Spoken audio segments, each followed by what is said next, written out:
Hi, I'm Nick Perdomo, president of Perdomo Cigars. Everybody asks me about cigar ratings. Well, we've all seen when a cigar is rated a 90, a 92, a 95.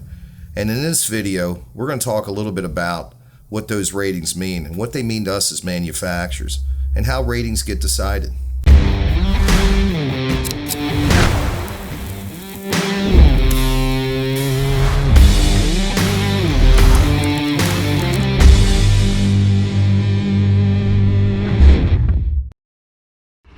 As we all know, ratings are subjective. There are a lot of cigar ratings out there that come from magazines, bloggers, and even some retailers. Does a score of 95 mean that you'll actually love the cigar? We all know what the answer is. It's no. Whether it's rated by one blogger or a magazine editorial, sometimes you have 4 to 8 people.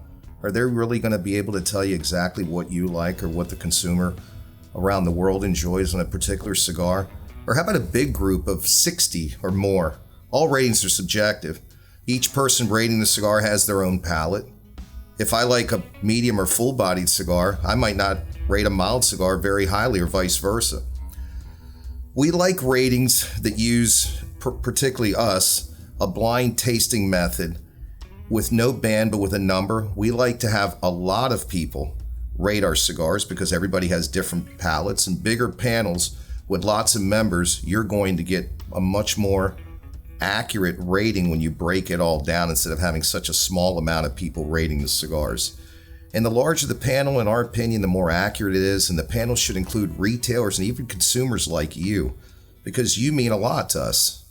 Here's something nobody really talks about. How do we rate our cigars when we come up with a blend?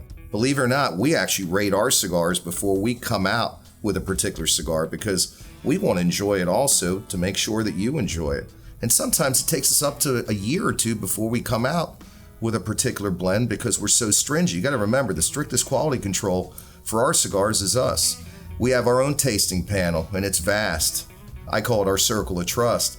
And believe it or not, our circle of trust has over 250 years of cigar smoking experience and knowledge. And we don't always agree, but we do have a good exchange of information between all of us because some of us like milder cigars, some of us like fuller bodied cigars. We even blindfold ourselves when we do this because we don't want to have any perception on the different wrappers that we use with our blends. So here are some of the things that we consider when we manufacture and blend a cigar when it goes out to market. The first thing we want to do is we want to hand select our wrappers and have a consistent color and texture. We want to make sure that we keep our top rated construction like we always have. We're also checking the bouquet or the aromas of the actual cigars to make sure that they have a great aroma because that's very important to us. As you know, we're stringent not only with our quality but also our draw testing. Every cigar that's made is draw tested, even including in our tastings to make sure it's perfect. We do combustible tests on all our fillers, binders, and wrappers for that particular blend. It's important for us, and once a cigar is finished, we actually check the combustion to make sure that cigar has a white ash. We know that we've had the right fertilizers because as a vertically integrated company, we grow our own tobacco. We want to make sure it has a good amount of magnesium, potassium to have that nice white ash, a solid ash. It's very important for us. The amount of the amount of smoke and voluminous smoke that we can get when we draw on that cigar. Does the cigar burn hot or cool? Sometimes we have to adjust ring gauges because of that, believe it or not. If a cigar burns a little hot, maybe we have to add something. No different than a cook. You might need to add a little more garlic or more pepper or more salt. The complexity of the cigar, is it mild? Is it medium or full bodied? Is it one-dimensional? Does it have layers of flavors? And that's what we want. We want that cigar to really have layers and be very complex. We want to look at its strength characteristics or its boldness and its taste. And one of the most important things is the finish of the cigar. What we want is what we call a long finish, where it really lingers in your mouth when you're smoking the cigar. It's very important for us. Ratings are a good way to get information about the cigar you might want to try. But we also know that cigar smoking is very subjective. And you are the ultimate rater. And we respect your rating because you're the one who's smoking the cigar.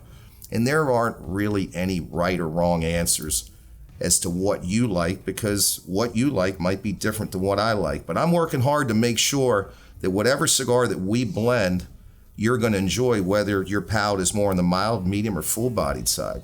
So I like to smoke a cigar, and then I like to look at the rating when I see it in certain magazines and see if I agree with them. And remember, your palate evolves and changes. You might start with a mild to a medium-bodied cigar and eventually go to a medium to full-bodied cigar, and sometimes vice versa. And we look at that as a manufacturer because we see a lot of our seasoned vets that have been smoking heavier cigars and start coming back to mild cigars. One of those guys was my dad. My dad was a really heavy, full-bodied cigar smoker, and then eventually started getting into more mild and medium-bodied cigars from Nicaragua that we manufactured, and he seemed to enjoy that more. So it's a complex question, and ratings are very important to us, but we like guys that rate our cigars that have vast panels, and we like retailers involved in it, and we like you, the consumers, involved in it. If you enjoyed this video and are interested in trying something new, check out this video on how to choose your first cigar. There's a lot of helpful tips for the seasoned cigar smoker as well.